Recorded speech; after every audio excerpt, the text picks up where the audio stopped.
grande mantenedor do nosso mercado, pediu um estudo para o Cid Cordeiro a respeito do impacto financeiro das universidades. Pasmem, o Cid descobriu que, isso está lavrado e documentado no documento oficial do Estado, para cada R$1 investido nas universidades, elas devolvem 7.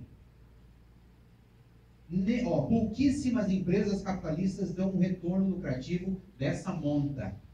Então, esse discurso de que a universidade ela só gera despesa, que ela é pesada, que ela é onerosa, isso é um discurso falacioso. Tá? Então, esse é um dado que precisa ser levado em conta. Outro dado que você precisa ter clareza. Nós estamos vivendo um buchincho muito grande da crítica, da crise, né? O país está em crise, todo mundo está apertando os cintos. A construção na opinião pública vai ser o seguinte, poxa, mas se todo mundo está apertando os cintos, por que a Unioeste não pode apertar os cintos? Eu não sei se vocês sabem, mas nosso orçamento ano passado foi na monta de 33 milhões. Para manter 5 campos e o HU.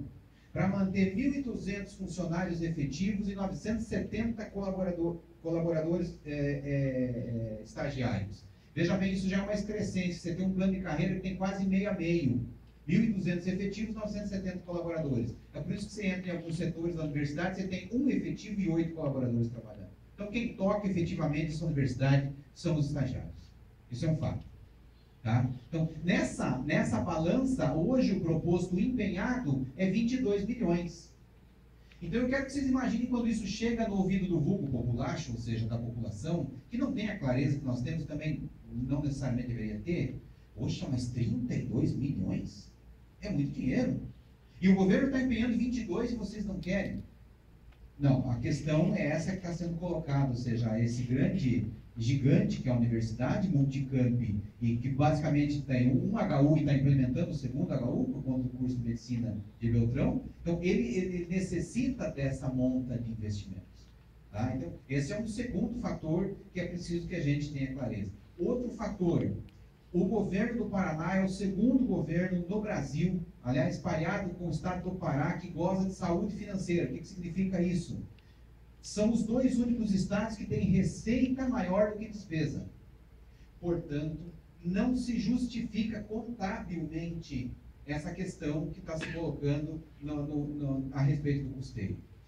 Não tentando responder a ânsia da colega, mas antevendo um pouco do que vem por aí, nós derrotamos em 2012, quem estava aqui lembra disso, nós derrotamos a tentativa de um processo de autonomia financeira das universidades que o Lerner tentou. Nós derrotamos. O Richa, no seu primeiro mandato, tentou novamente nos propor um processo de autonomia financeira e nós derrotamos novamente. Atenção, eu vou fazer um vaticínio aqui. Toda essa repressão no sentido do corte, essa repressão policialesca, porque o Mauro Ricardo foi claro e grosso, ele não vai mandar, não vai aumentar o custeio, é no sentido de nos empurrar para um processo de admissão da autonomia universitária. A autonomia universitária que prevê, dentre algumas coisas, a privatização da pós-graduação, por exemplo. Alguns que estão aturdidos dizendo que o Brasil é o único país da América Latina que a pós-graduação é gratuita. Então, o primeiro passo é começar de cima para baixo, cobrando a pós-graduação. Tá? Além do que, a privatização de outros serviços essenciais, até chegar, sem sombra de dúvida, à privatização da forma como nós conhecemos. Então, é interessante que a gente tenha a clareza desses números para poder rebater a opinião pública que não tem dúvida, vai vir maciçamente para cima de nós. Primeiro, entendendo esse movimento como uma greve. Não é uma greve. Poxa, mas vamos parar de novo? Já vamos fazer greve de novo? Né? E aí, entendendo o seguinte, prestem bem atenção, nós vamos parar. O campus já está funcionando por inanição. Nós vamos parar. E quando nós pararmos, veja bem, como as categorias de docentes e funcionários não têm razão salarial para parar, isso é um fato, isso que o Denis falou é verdade, né? Nós vamos receber novamente a proposta da autonomia universitária, que tem como uma das prerrogativas vincular a questão do investimento no ICMS local. Né? E isso alguns olham, de certa forma, com um tom alvissareiro, achando que isso é bom, mas nós temos estudos mostrando que isso, no prazo médio de tempo, atrelar o ICMS não é salutar para a universidade. O caso crasso, e o Derício sabe disso melhor do que qualquer um pensa aqui, é o caso da USP. A USP hoje, só a folha de pagamento é mais de 120% do financiamento que entra naquela universidade. Então, nós estamos caminhando, sim, para um processo que ainda não temos condição de compreender, que é da privatização. Ela já está aqui, né? E, infelizmente, alguns dos nossos colegas são favoráveis a esse movimento, achando que, de fato, né, é necessário esse processo para a revitalização, mas o futuro que se avizinha aí, gente, nessa questão do financiamento, ele é sórdido, tá? E um último esclarecimento. Vocês podem estranhar isso que eu vou dizer, eu não estou falando agora em nome do sindicato, não estou licenciado para falar isso. Custeio não é um problema de docentes e nem de alunos. Vocês podem ficar esforço para dizer isso. Custeio é um problema de quem? Custeio é um problema da administração. Correto? E é inegável que há um alinhamento dessa administração com a gestão do governo do Estado. É inegável. Pascal sempre fez questão de dizer que o Rich é o candidato dele, foi o candidato dele, é o governador dele. Então, tem muita trama por trás dessa relação que nós não temos condições de compreender.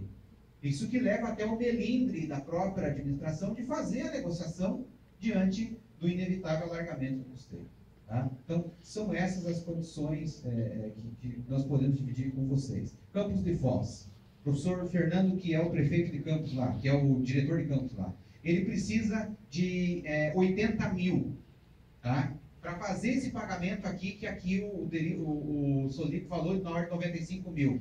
Nós já estamos considerando custeio apenas como terceirizada e estagiário. Custeio é muito mais que isso. Custeio é a manutenção dos serviços, ou seja, uma série de questões que envolvem a vida da universidade. Ele precisa, então, ele tem um déficit de 50 mil reais. Não vai fechar. Né? O campus de Beltrão tem um déficit na ordem de 16 mil reais. Claro, como os campos são menores, você vai tendo uma desproporção. Então, o campus de Beltrão também não tem condições de funcionar. O campus de Toledo, isso dito pelo próprio Remy, que também é o diretor de campus de lá, não tem condições de funcionar. O Weber, nosso prefeito de campus aqui, havia dito que em 30 dias a universidade começaria a funcionar por inanição. Pelo que eu entendi do seu depoimento hoje, já estamos funcionando por inanição. Então, gente, nós estamos sendo levados a um processo de ratoeira, que nós só vamos conseguir compreender isso pós-festa, ou seja, depois que ele acontecer. Né? Então, não sei se eu respondi a tua pergunta. A paralisação vai ser muito paradoxal. Nós vamos ser levados a nos paralisar e nós vamos receber a proposta da autonomia financeira, pode ter certeza disso. Isso está muito claro. Tá? Nós ouvimos um boato da reunião toda, do Twitter, que o campus de Cascavel foi o único a ser contra a paralisação. Isso é verdade? Olha, o COU e o CEP votaram pela não cancelamento, não suspensão. Olha, vem o COU e o CEP. Tá? O COU e o CEP é formado por quem? Por representantes de todos os campos. Não foi só Cascavel. Certo? O que houve foi o seguinte: houve um movimento, sim, a gente sabe disso, de parte dos alunos, e é salutar isso, e olha, nós não queremos parar porque a gente está no prejuízo. E isso é entendível, certo? Mas o que está acontecendo? Nós estamos sendo levados a uma condição de não podermos dar um passo atrás mais, certo? Chegando ao momento que a gente vai ter que chegar para vocês acadêmicos, de maneira geral, e dizer assim, gente, nós temos que parar, e só conseguimos parar se houver adesão maciça dos acadêmicos para impedir, ou pelo menos barrar em certa parte, esse projeto do Estado para a educação superior do Estado do Paraná. E eu vejo que é esse. Qual o caminho que nós temos para fazer isso? O mesmo caminho que foi feito lá em 91, 92, né, com o governo Lerner, né, foi nesse período ali, que a tentativa era idêntica ao que está acontecendo agora, e, de certa forma, saímos, sim, vitoriosos, porque houve a manutenção, pelo menos, da universidade. Os movimentos de lá para cá, nós conseguimos ver que os ganhos só acontecem, ou pelo menos de não perde tanto, só no momento que há uma manifestação. Né? Então, talvez o caminho seja esse, eu não sei. Talvez o caminho seja esse, de que os acadêmicos se coloquem publicamente a favor da universidade pública, de uma universidade de qualidade. E não para defender o custeio apenas, mas para defender uma universidade que tenha qualidade. Porque quando a gente não tem custeio, sabe o que acontece? Para nós da pedagogia, da letras, o valor do custeio para manter nosso curso é muito pequeno. É limpar 2 banheiros, que é o que vocês usam, e 10 salas de aula, né? E algumas folhinhas de papéis que rodam por ali, numa xerocadora aqui e ali. Mas não é só isso, tem muito mais por trás disso. Por quê? Um curso de odonto, por exemplo, para ele se manter, ele tem custo, tem material caro que vai ali. Na medicina tem material caro.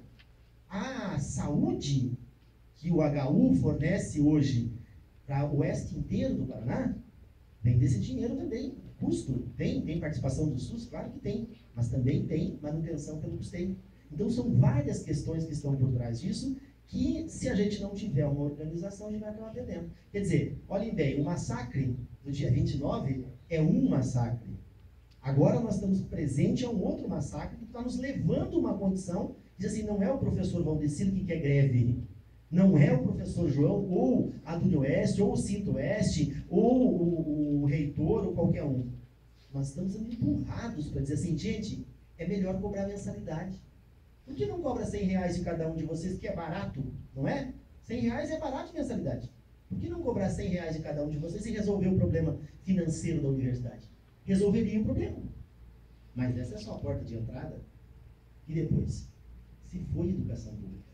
É isso que vai sendo empurrado para nós. Começa lá em cima. Ah, mas mestrado, doutorado eu não vou fazer mesmo? Então dane-se. Será que não vai fazer? E por que não vai fazer? Porque não tem condições. E se for privatizado, terá condições? Nunca mais. E aí a hora de chegar na graduação? Né? Então assim, qual o caminho que nós temos? Não sei. Agora eu só sei que tem uma possibilidade. É que a gente tenha de fato uma união e tenha uma visão muito clara, que não vai ser fácil, mas que a gente tem sim condições de barrar mais uma vez o desmando do Estado contra a educação pública.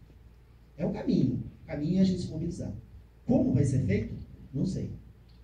Né? A questão é, repito, não é greve de professor, não é greve de funcionário, não é greve. Então, se perguntarem, vai ter greve? Não. Não vai ter greve. Agora, a universidade vai fechar as portas? Aí é outra história. Ela pode fechar, e sendo bem pessimista, olhando lá na frente, pode não abrir mais. Né? Porque ela pode abrir com outra característica. E o nosso sonho de uma universidade de qualidade, ela desaparece. Quem está saindo agora, está lá no 4º ano, eu já estou indo mesmo. Calma. No 1º ano deste ano, já estamos recebendo ali na pedagogia, acho que 7 ou 8 que estão na sua segunda faculdade. Não é garantia de emprego ter uma faculdade. Tem que estar sempre na luta. E nós vamos deixando e vai passando como sendo nossa responsabilidade. Então é isso, gente. É dramático? Eu estou adiantando para vocês algumas coisas aqui, estou aproveitando isso para a gente refletir, porque não é o 29 apenas que está sendo lembrado.